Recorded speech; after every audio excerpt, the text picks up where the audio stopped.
মুখ্যমন্ত্ৰী মহোদয়ে অসম চৰকাৰৰ পইচা ব্যক্তিগত খণ্ডৰ বিদ্যালয়ত কোনো বিপিএল পৰিয়ালৰ ছাত্ৰ ছাত্ৰী পঢ়িলে তেওঁলোকৰ মাচুল অসম চৰকাৰৰ ফালৰ পৰা দিব বুলি যি শিক্ষাৰ অধিকাৰ আইনৰ 2009 পৰিপন্থী কথাখিনি বক্তব্য ৰাখিছে, যি কথাখিনি কৈছে, এই কথা তেখেতে যিহেতু গুৱাহাটী উচ্চ ন্যায়ালয় আৰু ৰাইট টু এডুকেশ্যন আইনৰ অধীনত প্ৰতিখন বিদ্যালয়ে 25% দুখীয়া ছাত্ৰ ছাত্ৰীক বিনামূলীয়া পাঠদান কৰিব লাগিব আৰু এনে কৰিলে তেখেতৰ পৰিয়ালৰ মালিকাধীন বন্ধ্যা ইণ্টাৰনেশ্যনেল স্কুলৰ আৰ্থিক ক্ষতি হ'ব।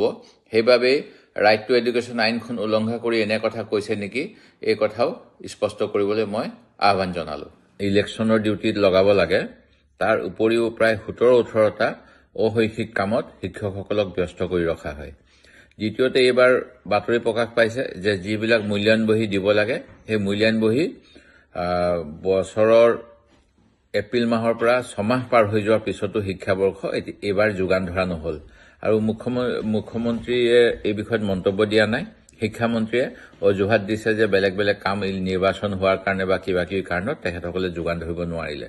কিন্তু তেখেতে এটা বিভাগৰ দায়িত্বৰ মন্ত্ৰী হয়, তেখেতে নিজৰ বিভাগটোৰ ক্ষেত্ৰত যিমান গুৰুত্ব দিব লাগে সেই গুৰুত্ব আমি দিয়া দেখা নাই।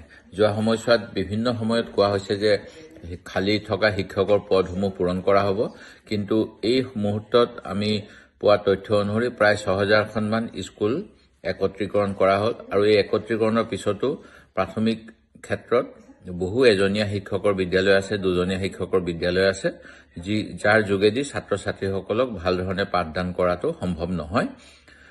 অতি কমেও 6000 আৰু শিক্ষকৰ পদ প্ৰাথমিক বিদ্যালয়সমূহত খালী হৈ আছে। অনুৰূপ ধৰণে উচ্চ শিক্ষাৰ ছেকেণ্ডেৰী, হায়াৰ ছেকেণ্ডেৰী বা কলেজৰ ক্ষেত্ৰতো খুব সম্ভৱ 8-9 হাজাৰ পোষ্ট এতিয়াও খালী হৈ আছে, যিখিনি পূৰণ হোৱা নাই।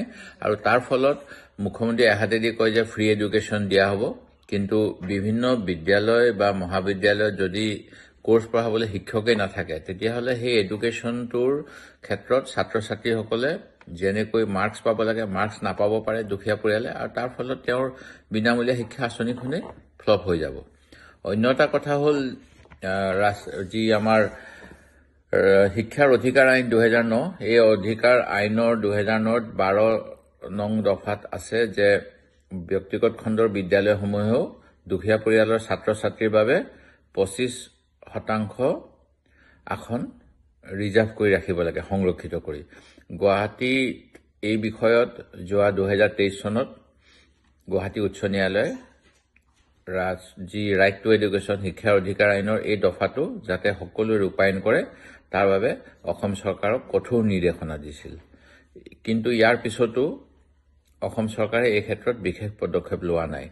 দিল্লীত যেতিয়া এনেকুৱা এটা কেছ হৈছিল, দিল্লী হাইকোৰ্টৰ নিৰ্দেশ অনুসৰি দিল্লীত থকা সকলো ব্যক্তিগত খণ্ডৰ বিদ্যালয় যেনে DPS স্কুল বা অন্যান্য স্কুলসমূহে 25% BPL কেটেগৰীৰ ছাত্ৰ ছাত্ৰীৰ বাবে আসন সংৰক্ষিত কৰিছিল। কিন্তু যোৱা আগষ্ট মাহত হোৱা কেবিনেট বৈঠকত মুখ্যমন্ত্ৰীয়ে এটা অদ্ভুত কথা কৈছে। তেখেতে কৈছে যে অসমৰ ব্যক্তিগত খণ্ডৰ বিদ্যালয়সমূহত যদিহে দুখীয়া পৰিয়ালৰ ছাত্ৰ ছাত্ৰীয়ে পঢ়িব বিচাৰে তেখেতসকলৰ মাচুল অসম চৰকাৰে দিব, যিটো প্ৰকৃততে বিনামূলীয়া পাঠদান হ'ব লাগে ৰাইট টু এডুকেশ্যন অনুসৰি ব্যক্তিগত খণ্ডৰ বিদ্যালয়সমূহৰ দ্বাৰা। তাৰ ভৰপাই কৰিব বিচাৰিছে অসম চৰকাৰে ৰাইজৰ পইচা দি। আৰু এনেধৰণৰ আইন বিৰুদ্ধ কথা মুখ্যমন্ত্ৰীয়ে কোৱাৰ কাৰণ কি? তেখেতৰ পৰিয়ালৰ অধীনত থকা বন্ধ্যা নে কিবা বিদ্যালয়, এই বিদ্যালয়খনতো যে 25% আসন চাৰেণ্ডাৰ কৰিব লাগিব বিনামূলীয়া পাঠদানৰ কাৰণে, তাৰ ফলত যি ব্যৱসায়িক লোকচান হ'ব সেই লোকচানৰ পৰা পৰিত্ৰাণ কৰিবলৈ তেখেতে ৰাজহুৱা ধন এনেকৈ ব্যয় কৰিব বিচাৰিছে নেকি, এই প্ৰশ্ন মোৰ।